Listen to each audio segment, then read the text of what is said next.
Hello दोस्तों, आप सब गोविंद मित्र में स्वागत करता हूँ। मैं उम्मीद करता हूँ कि आप लोग मस्त और स्वस्थ होंगे।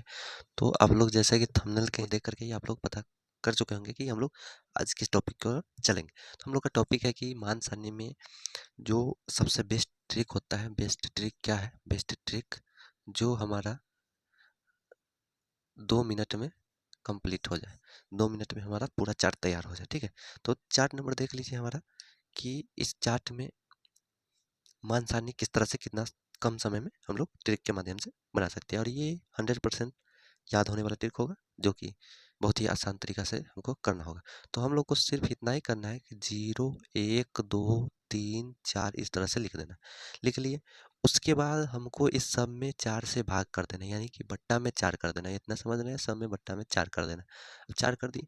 अब एक काम और करना है, जो कि इस सबको रूट में घेर देना है। क्या करना है? इस सबको रूट में घेर देना है। क्या करना है? रूट में घेर देना है। ये दोनों पे रूट लगा देना है, सभी पे रूट लगा देना है। रूट के बाद अगर इसको निकालिएगा तो आपका मान 0 आएगा। कैसे आएगा? तो 4 से 0 में भाग कीजिएगा तो 0, रूट 0 का मान 0। और यहाँ पे देखिए, एक का रूट एक ही आता है, एक रूट रूट एक ही आता है, रूट 4 2 आता है। ठीक है, 2 का स्क्वायर 4 होते हैं, यानी 4 का वर्गमूल 2 होता है। और यहाँ पे देखिए, ये 2 से 2 कट जाएगा, यानी एक का कितना हो जाएगा? एक का एक ही हो जाएगा, रूट 2 का रूट 2 ही हो जाएगा। ठीक है, उसी प्रकार 3, यहाँ पे देखिए 3 तो नहीं निकलेगा रूट से बाहर, यानी कि रूट 3 ऊपर आ जाएगा और नीचे 2 निकल जाएगा। ठीक है, 2 गुने 2, यहाँ पे इस दोनों को काटिएगा 1 हो जाएगा, यानी कि ये क्या हो जाएगा? 1 होगा। जब भी देखिए, साइन का उल्टा कॉस होता है। साइन का उल्टा कॉस होता है। ठीक है, साइन का उल्टा कॉस होता है। और सेक का उल्टा, पहले टेन का, फिर टेन का उल्टा कॉट होता है। सेक का उल्टा कॉसेक होता है। इतना आप लोग समझ लीजिए। ठीक है, तो पहला इसको क्या करना है? साइन का उल्टा कॉस होता है, यानी कि साइन 90 डिग्री का मान जो होगा वो कॉस 0 डिग्री का मान होगा। यानी कि इस तरफ से चले हैं तो इस तरफ से हमको चले आना है, यहाँ से शुरू से लिखना है। इसका मान क्या है? 1। इसका क्या है? रूट 3/2। इसका क्या है? 1/√2। इसका मान क्या है? 1/2। इसका मान क्या है? 0। ठीक है, तो इस तरह से हमारा पहला और दूसरा दोनों का आ गया। दोनों। अब तीसरा tan का निकालना है, तो tan का निकालना बहुत ही आसान है। अब हमको भाग करना है। क्या करना है? बीच में बट्टा देना है। ऊपर के ऊपर जो है 0 तो 0 देना है, नीचे 1 है तो 1।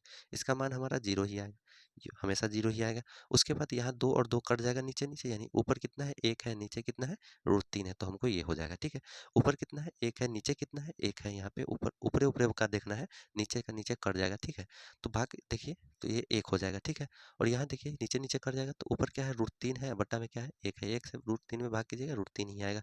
और यहाँ पे देखिए 0 से अगर भाग करते हैं तो 0 से 1 मरतबे कीजिएगा तो ये 0 ही आएगा।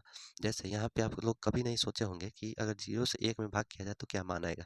तो 0 से 9 मरतबे लगाइएगा तो ये 0 ही होगा, तो 0 से 2 मरतबे लगाइएगा तो ये 0 ही होगा, यानी कि ये कटने वाला नहीं है। यानी कि इसका क्या हो जाएगा? इस तरह से अपरिभाषित इसको लिख सकते हैं। समझे?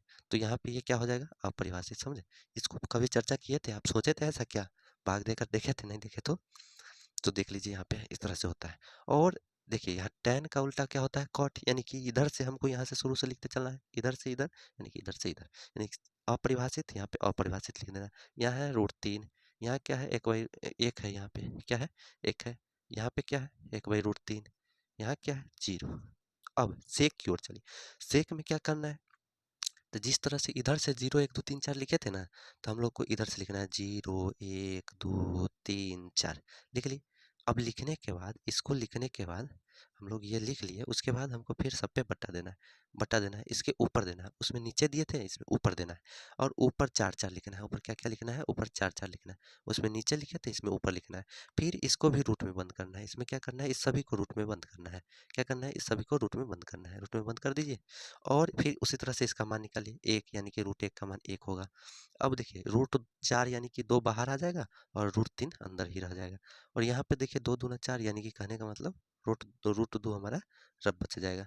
और इसका मान हो जाएगा 2 हो जाएगा। 4 निकल जाएगा बाहर, 1 का 1 हो जाएगा, 2 हो जाएगा।